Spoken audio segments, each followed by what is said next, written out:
बच्चों, आज हम आपको समझदार बीरबल की कहानी सुनाने जा रहे हैं, जो कि अमर चित्र कथा के द्वारा ली गई है। अमर चित्र कथा में बीरबल की कई छोटी छोटी कहानियों का समायोजन किया गया है। अकबर और बीरबल के बारे में आपने सुना ही होगा। मुग़ल साम्राज्य के सबसे प्रतापी राजा थे अकबर, और उन्हीं के दरबार में बीरबल उनके मंत्री हुआ करते थे। बीरबल अपने विनोदप्रियता और बुद्धि में बहुत ही ज़्यादा मशहूर थे। हर परेशानी की वो अच्छे से निपटा दिया करते थे। तो इसी तरीके से जो कुछ कहानियाँ हैं छोटी सी इस किताब में, वो हम आपको बता रहे हैं। अनोखी सज़ा। एक बार अकबर अपने दरबार में बैठे हुए थे। दिन भर का कामकाज निपटाने के बाद मुग़ल बादशाह अकबर कुछ समय अपने दरबारियों के साथ हंसी मजाक में बिताते थे। तब वे अक्सर ऐसे निराले प्रश्न करते थे जिनके उत्तर बड़े ही मनोरंजक होते थे। एक दिन सुबह वे कपड़े पहनने के लिए तैयार हो रहे थे कि उनका पोता दौड़ता हुआ उनके पास आया और बोला, बाबा बाबा, आपकी मूंछों में कुछ काला काला है, नीचे झुकिए, मैं अभी निकाल देता हूँ। बादशाह अकबर जैसे ही नीचे झुके, उसने उनकी मूंछ से एक बार पकड़ा और उसको जोर से खींच दिया। जब अब पोता था ना, बाबा के साथ करते ही सकता था। शैतान कहीं के। बाबा जोर से उस पर गुस्सा हुए, उसको गोदी में बिठाते हुए बोले, ये शैतानी क्यों की तुमने? पोता बोला हंसते हुए, बाबा, आपको बुद्धू बना दिया मैंने। बाबा पोते को खेलते हुए बोले, अच्छा, अब जाकर खेलो और मुझे दूसरे काम करने दो।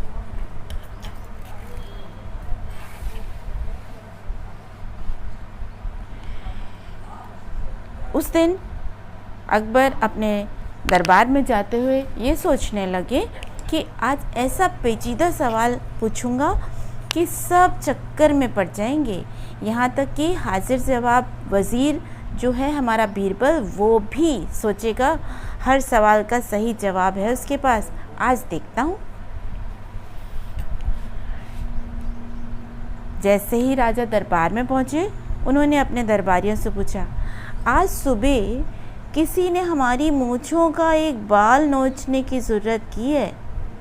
हम उस गुस्ताख को सज़ा देना चाहते हैं। क्या आप में से कोई इस हरकत की माकूल सज़ा तजवीज़ कर सकता है? राजा अकबर ने अपने दरबारियों से पूछा। तो दरबारी क्या बोले? कुछ देर के सन्नाटे के बाद वहाँ पर सारे दरबारी अनेक आवाज़ों के साथ एक साथ बोलने लगे। एक बोला, उस आदमी को 1000 कोड़े लगाए जाएं। दूसरा वाला बोला, ये तो मामूली सज़ा है, उस बदमाश को उम्र कैद की सज़ा दी जाए। फिर पीछे वाला बोला, नहीं नहीं जहाँ बना, फांसी दे दी जाए। बादशाह अकबर ने बीरबल की तरफ देखा। बीरबल चुपचाप बैठे हुए थे। बादशाह बोले, तुम खामोश क्यों हो बीरबल? क्या तुम्हें कुछ नहीं सूझ रहा? बीरबल बोले, नहीं जहाँपनाह, किंतु बात कुछ अटपटी है। सिर्फ आप ही उसे अकेले में सुने तो।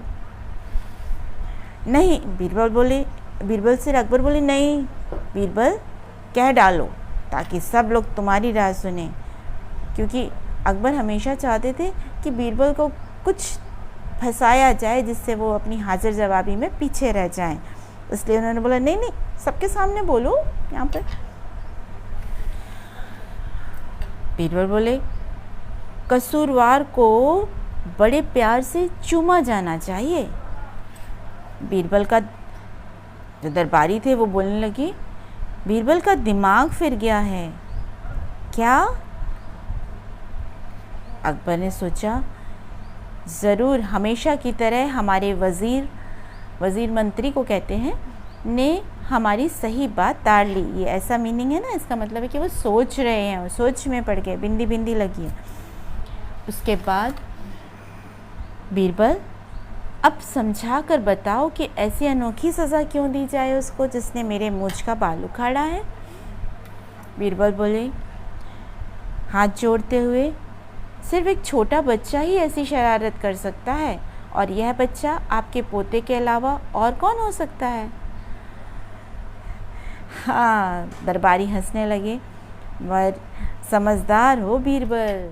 यदि बच्चों इस तरीके की और कहानी सुनना चाहते हो तो चैनल को सब्सक्राइब करो और कमेंट बॉक्स में लिख के भेजो, तो हम आपके लिए और कहानियाँ सुनाएंगे। Thank you.